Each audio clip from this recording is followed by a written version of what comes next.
Okay. Good morning. This is Kathy Evans. I'm a member of Clouds Creek Baptist Church in Oglethorpe County, Crawford, Georgia.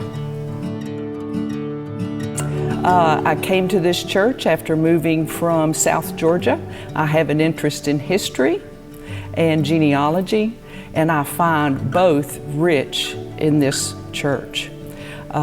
We have a lengthy history of our founding. It came to be back in the 1700s, started at a fort. It was Fort Olive, and it was built about 2.5 miles north of here. And that fort, being a stockade back in the 1700s, families would seek shelter there, the pioneer families, and from Indians and from the British. And they developed their own community, and they brought their religion with them, which they practiced. And from that, they built a church. They moved it 2.5 miles south at this location, and they used some of the timbers from the fort when they built the church. In 1908, that church burnt and was rebuilt.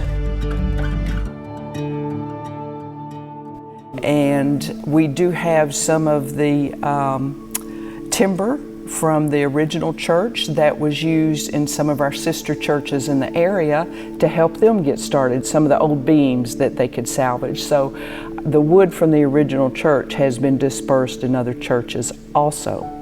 So that is quite a flavorful history that we have going on. Some of our founding families are presumably, because we cannot identify their graves, but our pioneer cemetery adjoining the church has some of our founding family members in it. And I say presumably, the Historical Society has allowed us to say that's where they're buried because of the records that we have.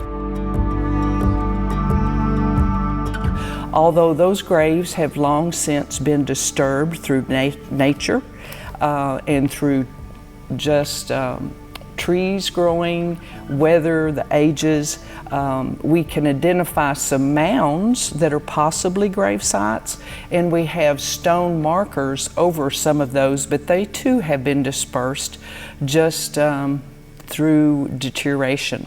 The wooden markers for most of the planters have disintegrated. The enslaved people that were here with these families were also buried there. They attended church here, and they are listed in our rolls of members.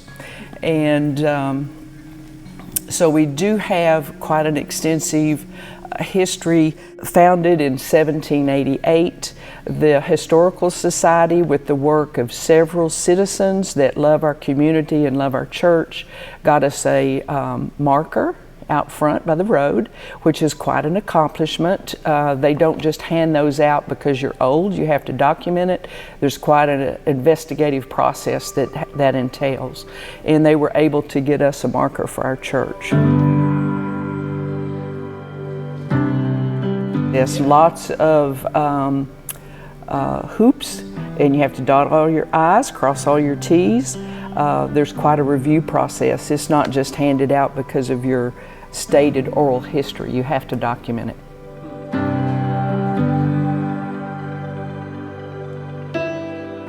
It was donated property, so it was easy to build, and it was more centrally located, I guess, out of, I don't know if perhaps they wanted to farm that or whatever, but it was agricultural area.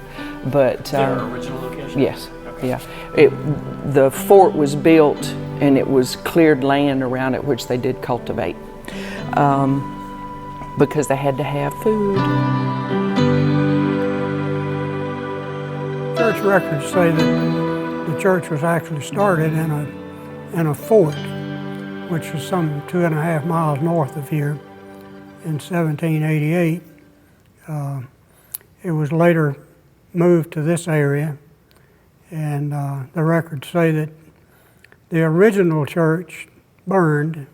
Some things were salvaged because the records say that part of that church was used in the black church that came from this church, Piney Grove. So some of that material was actually used in their first building. And the records say that this new building was started in 1907 and maybe 8 or 9 completed. And that's the building we're sitting in today. It's had some remodeling done on several occasions. The Sunday school rooms in the back were added in the 50s. The fellowship hall across the way was added in the 60s. Addition to it was started at, ground was broken at the anniversary in '88. That building was completed in '91, debt-free.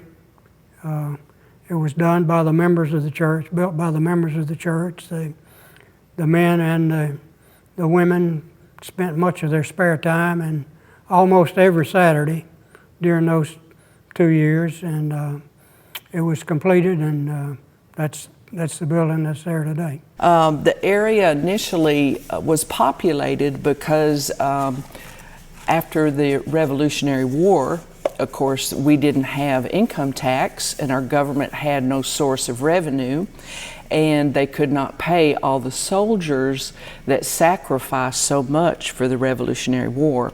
Not only our national, founding fathers, George Washington and Thomas Jefferson and Adams, all those folks, they nearly went bankrupt. A lot of the families did because of the war effort, and we all know that they were underclothed and supplied because there were no war chests. So what they did, unfortunately, relocated and took over the Indian land, the Creek and the Cherokee, and they had a land lottery.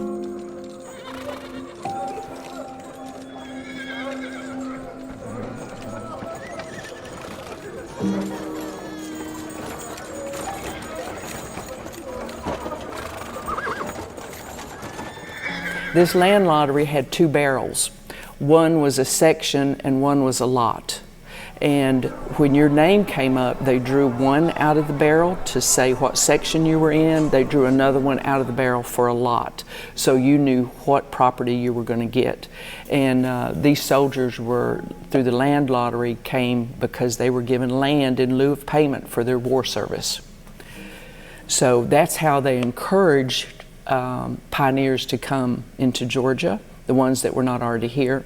The ones that were here previously probably were ahead of civilization. And I say that because Jeremiah Cloud, being a trapper from North Carolina, came into this area, and he claimed several of our local creeks as his creeks for trapping. And pelts were very plentiful. They brought a good price, and that's how he made his living, and they were called Clouds Creek. And it's a lot of little contributories that have changed, I'm sure, with progress, but they're still here in existence, and they still offer wildlife, fishing, and we still have beavers and a lot of the things that he may have trapped. So it's kind of interesting how we've grown off of all of that history. We do have in our Pioneer Cemetery James Warren Coyle. He was a 15-year-old soldier of the Civil War. Of course, he was too young, but he still was compelled to join the war effort, and he is buried there, and you can see his crypt. That's one of the only recognizable ones that we have out in the Pioneer Cemetery. J.W. Coyle, who was born November 14th, 1849, and departed this life July 8th, 1865, age 15 years, 7 months, and 24 days. We have some of our community leaders that make sure that he gets recognized with flowers on his tomb, and they keep it clean.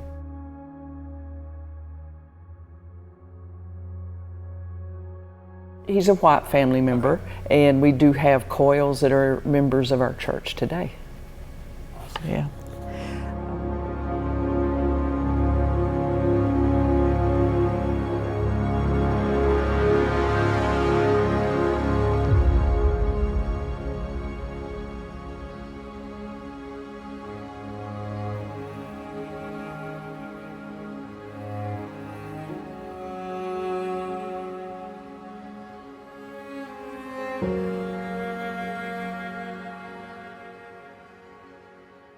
Our stained glass windows was a community effort from some of our pioneer families that they did the research so they could have accurate patterns for the error that this comes from. This was a design that was found to be accurate for the time period that this church was built. And it is made from glass made in Georgia, and was paid for by those families as donations to beautify and keep up our building. It's amazing to me personally to think God's hand has been here all these years, and we have prospered and been through multiple wars and multiple depressions, hard times, COVID, and God keeps us going. I just love that about our church.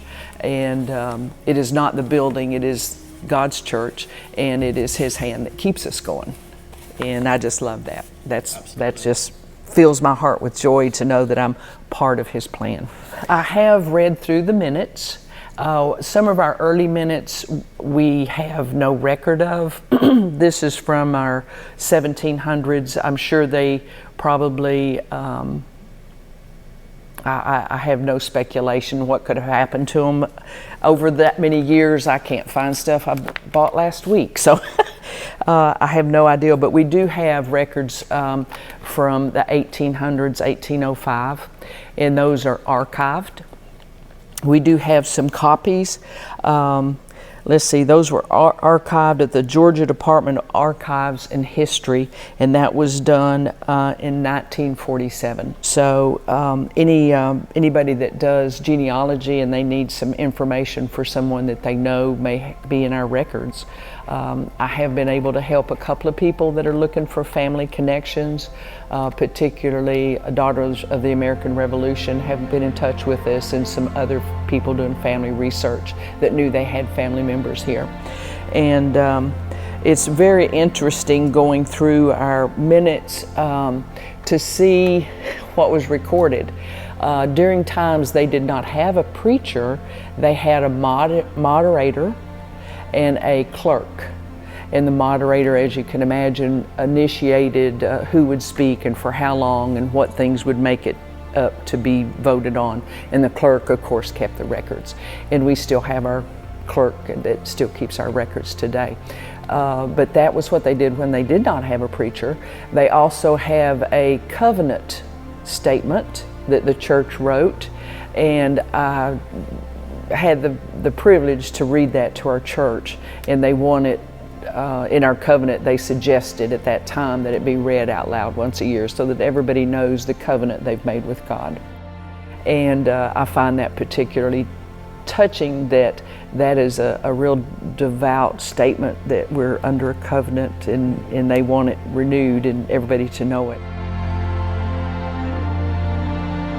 Some of the members, if you were not in attendance at church, they would have you accountable. They would send somebody to your house to make sure, number one, you were okay, and if you had a reason that you missed because they were only meeting once a month, or they would meet once a quarter, depending on how the crops were doing and how the weather was doing. So it was accountability to the church if you were absent, and you made a profession of faith. You had to have a physical letter. If you came to be a member, your church would give you a letter that you physically brought with you. And of course you could join by baptism. And they were quiet, and I'm gonna get this little gnat right here.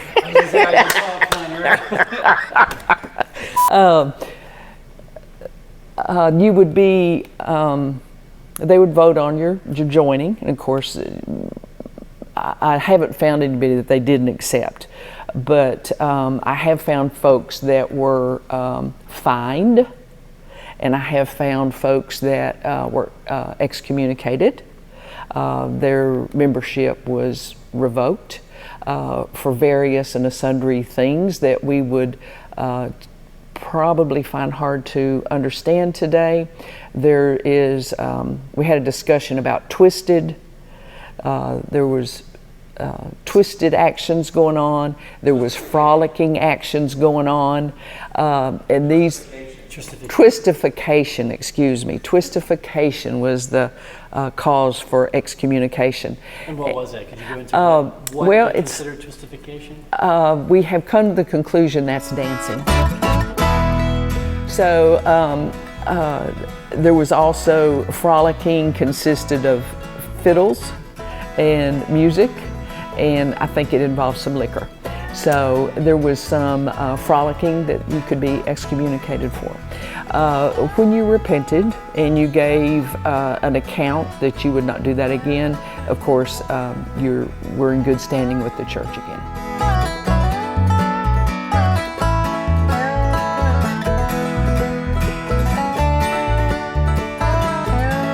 If there was a loss, if you held false witness against someone and it caused them to lose funds, you had to replace their funds.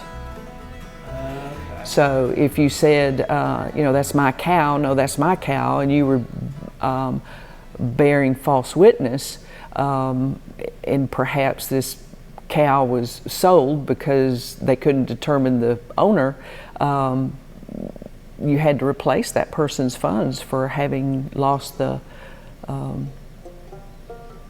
income from that cow. It was in the most I've seen is $1.30, and that must have been a huge sum. Huge amount back. Huge. You know, we think about $1.30 now, and we, don't even $5 for a cup of coffee. That was a huge sum of money to be fined, and I'm not really sure. I didn't go all the way back into the records to see how much they lost, but that was their fine, $1.30. It was an ongoing incident. It took it lingered from one clerk to the next clerk that they were recording this, and that they sent the brethren out to investigate it and what their findings were and what this was. So it's quite interesting whenever you start reading through, and handwriting, because spelling was not real consistent. And they had beautiful flowing penmanship that was very flowery with extra loops. So you really have to take a lot of time when you read these minutes in the original cursive. It was probably written with quills and ink, and depended how well they could sharpen a turkey feather. So, it's really a challenge, and it is beautiful when you get into it, and you have to have a real passion to sit down and take the time to look at it. There is a opportunity I had to speak with a pioneer family, and they shared a lot of information, and that was very fortunate and a real blessing, a boon to me to have that opportunity to spend time with them and to get some history. So that helped quite a bit. We do have, we're a little bit older than our Sarepta Association, and we do have some beautiful plaques. Sarepta recognizes our church for its longevity, and those are a source of pleasure when we look at those, and we can see how long physically, when you look at it, you're seeing 200 years, and it's just amazing to think of the support there both ways.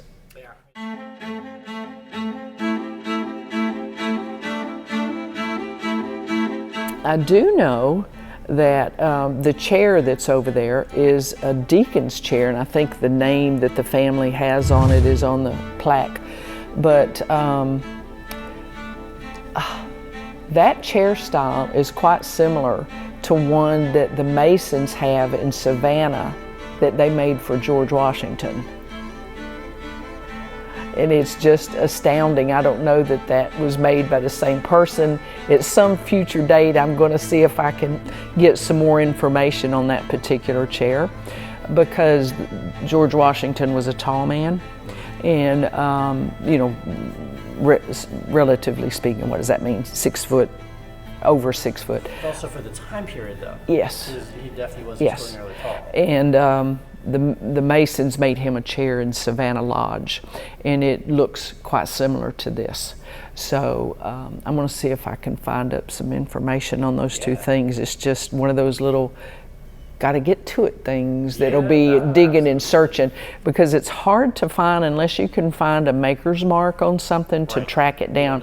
And a lot of things were hand hewn in somebody's barn because they could do it. That's right. They could do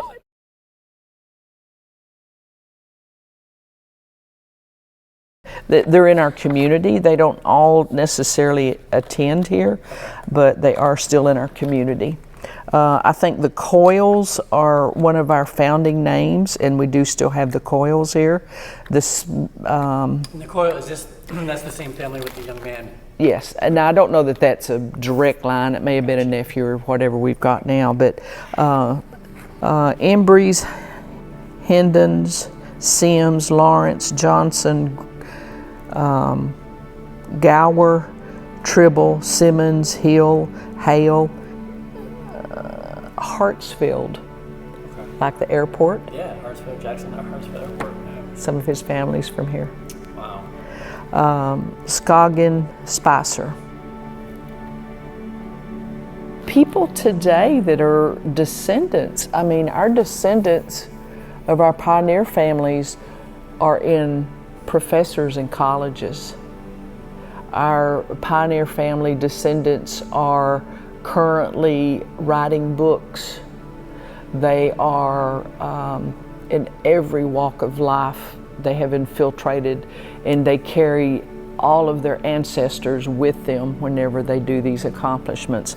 So as far as any names that would be recognizable, the Hartfields would definitely be one because of their contribution directly to Georgia.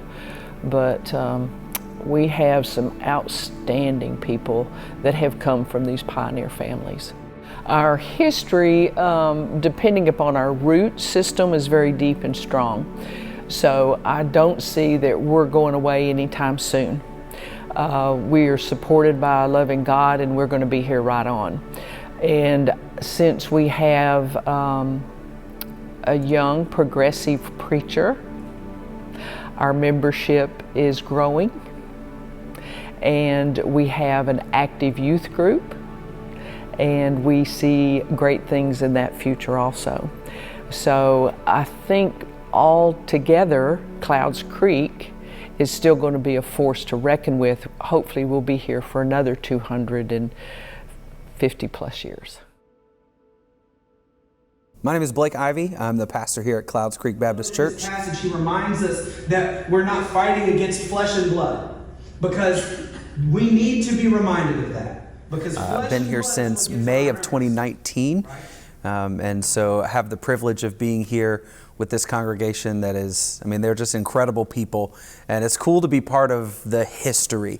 There's a little bit of pressure in that they've been around since 1788, and so there's this like, don't mess this up. But then there's also the thought of, if I don't think I can mess it up. Like, God's kept them around since 1788. I feel pretty secure that they're gonna continue carrying on because they've done it so far. So it's a really cool it's a really cool thing to be a part of this church's rich history, and to hopefully continue to move forward and impact this community with the gospel. So when I started here, I was actually 29. When I felt the Lord calling me to be a pastor, I was like, it's going to have to be a church that's crazy enough to hire a 29-year-old as their pastor. And it was really cool to see how they welcomed me in, and they were really receptive. And because of me being younger, they were really excited about the energy that I brought. It was an older congregation, and so they knew that in order to stay relevant and to continue to grow, they needed to bring in young families. So they knew bringing in a young pastor was a good way to do that. And so there was a lot of things they had already started to do to kind of get more contemporary when I got here. Like we've got TVs that are up around here for the words, to put the words on, and it's what I use to put scripture up on Sundays so people can follow along if they don't have a Bible. And they already had that stuff in place. So they had kind of already started that transition to becoming more of a progressive contemporary church before I got here. So it was really cool that I didn't have to come in and start from zero. They were already kind of wanting to get to be a more contemporary, more progressive church. And so it kind of makes sense as to why they hired a young pastor, as that was kind of the direction they wanted to head in. So it was really cool to be welcomed and feel like I had the wind at my back already, that they were already kind of supportive of the vision of getting progressing into the current times, even though it's such an old church. So what was cool is that we had a family friend of my wife's that I didn't want to be a pastor. And she was talking to me and kind of speaking some words of prophecy, really. And which for this old Baptist boy was very weird. But she mentioned that the Lord was going to call me to something that I hadn't planned on doing. She said, in order to prosper, I needed to go quickly. And she said, so I was kind of prepared of like this. I don't really understand what that means. And what's cool is, in retrospect, I can look back and say, because I was able to be here in May when COVID hit that following January, and it all started to come through, I already had a relationship built with these people. And so I wasn't leading strangers through a pandemic, although it was something that I'd never done before. I was able to at least have a relationship with the people. And so what that really caused us to do is push ourselves more online, especially as an older church right now we don't have internet or cell phone service where we are. We are in the middle of the woods. And so kind of pushed us to, so how do we have church online? How do we still gather together, even though, the church is not a physical building, but we don't have a physical place we can come together. And so what was cool is that time pushed us to look at what it looks like to be Clouds Creek Baptist Church without being at this church location that's been here since 1908 when the church was built, or even before that, 1788 when they were founded. So I found out that COVID was the first time that the church had not met in consecutive weeks in the history of the church. That even during world wars, during the revolution, all of that, the church, they met every other week. And so COVID was the first time that we went 3 months without meeting together as Clouds Creek Baptist Church. But we did meet online, so we were still gathering together. But sorry, I'm going back a little bit. As the current pastor, what's interesting is that this is a church with such a rich history. But really my job as pastor is to focus forward. I think it's in these older churches, there can be a tendency to get caught up in the history, which I think is good for us to know our history. But what I like to do on our anniversary Sundays is we celebrate our anniversary and homecoming the same Sunday. And I kind of take that day as a vision day. And we talk about the past. We read some of the old business meeting notes.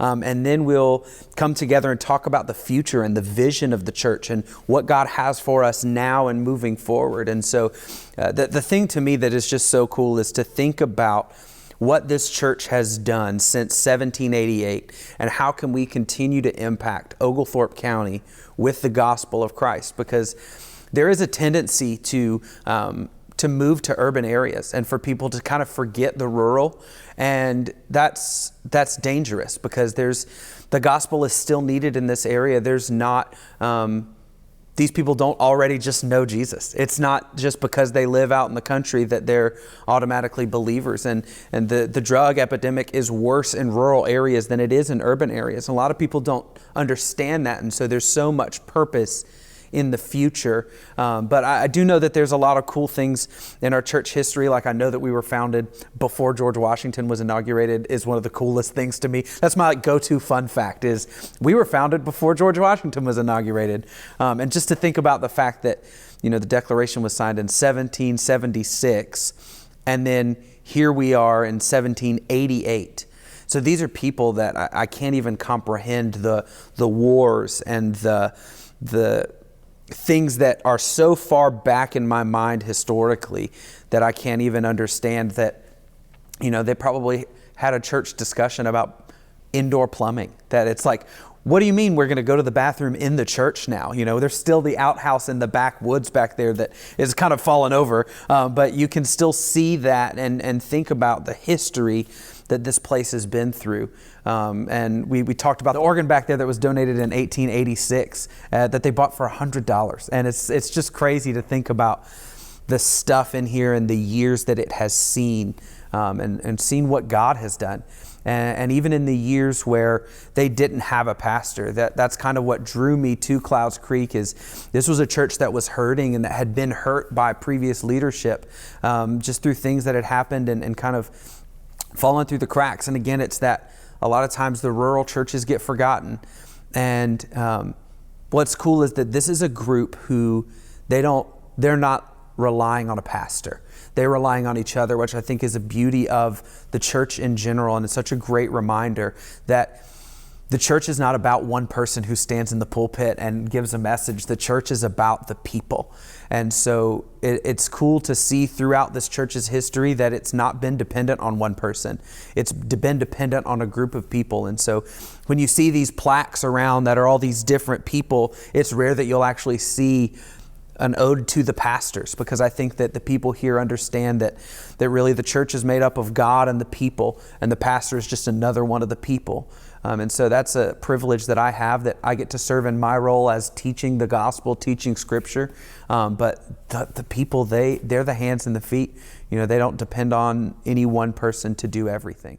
It's been really cool since COVID to see the church continue to grow and to thrive. And that's one thing that I love about being where we are, is that there's nothing to attribute it to other than God. That it's not like anybody saw the church on their way somewhere, because nobody comes out this way on purpose. And so it's cool for me to see God do things that it's clear that it is only Him, which again is a testament to the history of the church, that this is a church, a group of people that God put here in 1788, and He continues to grow and continues to have this church thrive. And we've seen an increase in membership here since I've been here, and seeing God continue to revitalize and use this church for His kingdom is awesome. And we love the history of the church, even though a lot of us are younger, and a lot of people who have started to come in are a little bit younger. We love the history. We pulled up the carpet in the front walkway of the church when you come in, and because we thought we need to replace the carpet. And when we pulled it up, we saw this hardwood, and it was like, this is beautiful. So instead of putting more carpet down, we were like, let's just use the wood that's here. And so that's the original flooring from 1908. And, there was such a movement, I think, to modernize things, that a lot of the history has been covered up. And so I think that a lot of us would love to see kind of if we could peel the new back to get back to the old. I think there's a lot of appreciation for that. We still use the concrete tables out front. We used them just this past week for our Vacation Bible School to have meals out on. And it's cool to think about the fact that our founding members, the people who started this church, would have used the same tables in the 1900s to have their homecoming meals standing out there, and probably a dirt road, I'm sure it wasn't paved. And so, just to be able to use the same tables they used. And I park up at the same place right next to that tree stump. I park in the same spot every time since I interviewed here. I've parked in the same spot, and it's right next to that tomb of the boy who was out there. And there's so many different stories of what all is out in the woods, and that's part of being, we've got the folklore of, there's tombs out there, there's people buried out there, and there's just, I mean, at this point, there's so much that nobody wrote it down. You know, like, it's like, man, this history that I wish somebody was like, we probably should write this down. And so, you know, there's a lot of stuff that it's like we wish we had more information, but it's cool for us to be able to see and touch these things, and they're a regular part of the current state of the church in 2022, that we can say, hey, I'm parking next to this tomb of this guy who lived here in the 1800s. It's just wild. So I don't know specifically about our church, which is, I know, probably not super helpful, but I'll tell you what I do know is when I was in kind of the interview process and talking with Lex, who is the head of the Sarepta Association, he said that he didn't remember which, but there's 3 churches in the Sarepta Association that are older than the Sarepta Association, and we are one of them. And he was looking through the meeting notes and saw that the church said, we couldn't meet this week because the Indians were literally on the warpath. And so they could not meet because it was not safe for them to get out. And that's still even in the church bylaws. It's like, if the church is not able to meet for some reason, there should be a written reason for why. And so you can see that looking back through the history, is they kept record of why they could or could not meet, for if there was a reason they couldn't get together. And so sometimes, because of being under attack, and I know it happened during, the war times, that they wouldn't be able to meet, or it would only be the women who gathered together because the men were out fighting. And so, that's all I got to say about that.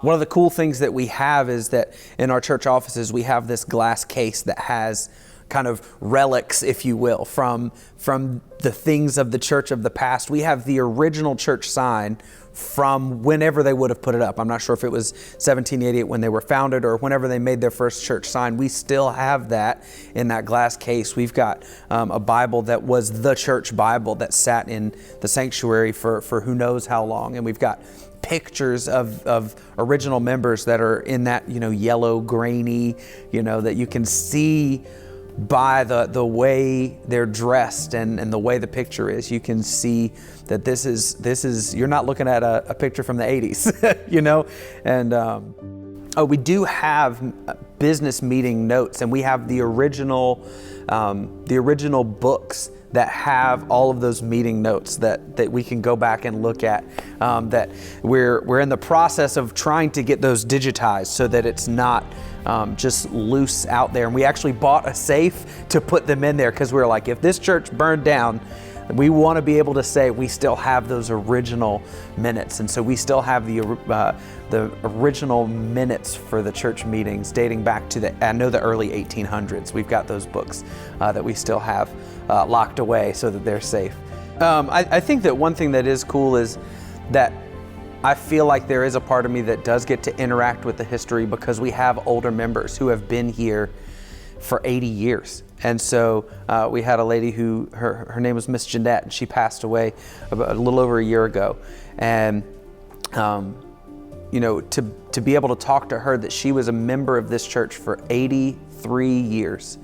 And so to be able to talk to her and really interact with history, and she saw a lot of things go on at this church, and her cousin still goes here, Miss Joanne, and she's in her 80s. And so to talk to her, and she knows so much about, she saw so much happen at this church.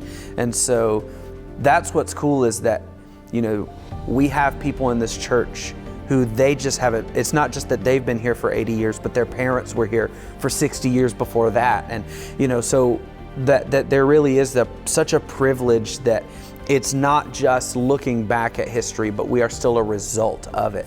And the things that we get to do and be a part of are still from those original members. Yeah.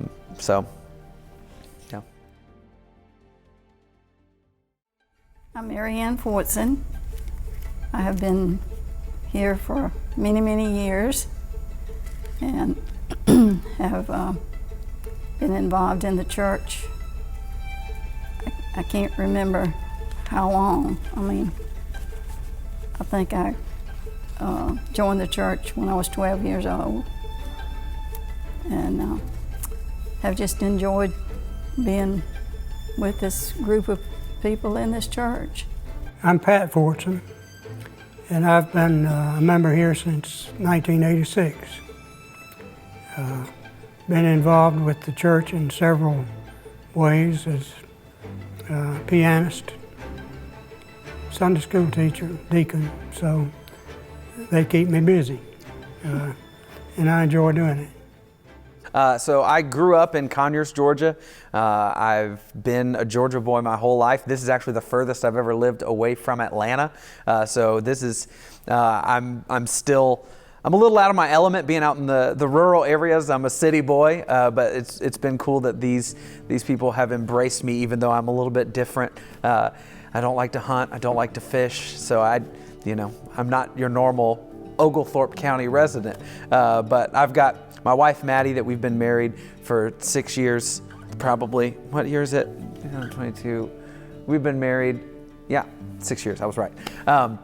We've got 2 kids, Ezekiel and Elizabeth, and we call them Zeke and Libby, but they are wild and they keep me on my toes for sure. Find time to write my sermons and take care of and help out the people here and direct the church, and so it's been really cool to be a part of this, and they've loved my family really well.